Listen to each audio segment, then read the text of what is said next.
وہ جو آخرت کا گھر ہے ہم نے اسے ان لوگوں کے لیے تیار کر رکھا ہے جو ملک میں ظلم اور فساد کا ارادہ نہیں رکھتے،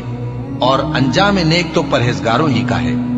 جو شخص نیکی لے کر آئے گا اس کے لیے اس سے بہتر صلہ ہوگا، اور جو برائی لائے گا تو جن لوگوں نے برے کام کیے ان کو بدلہ بھی اسی طرح کا ملے گا جس طرح کے وہ کام کرتے تھے۔ اے پیغمبر، جس اللہ نے تم پر قرآن کے احکام کو فرض کیا ہے وہ تمہیں پہلی جگہ لوٹا دے گا۔ کہہ دو کہ میرا پروردگار اس شخص کو بھی خوب جانتا ہے جو ہدایت لے کر آیا،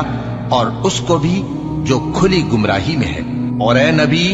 تمہیں امید نہ تھی کہ تم پر یہ کتاب نازل کی جائے گی، مگر تمہارے پروردگار کی مہربانی سے نازل ہوئی، سو تم ہرگز کافروں کے مددگار نہ ہونا، اور وہ تمہیں اللہ کی آیتوں کی تبلیغ سے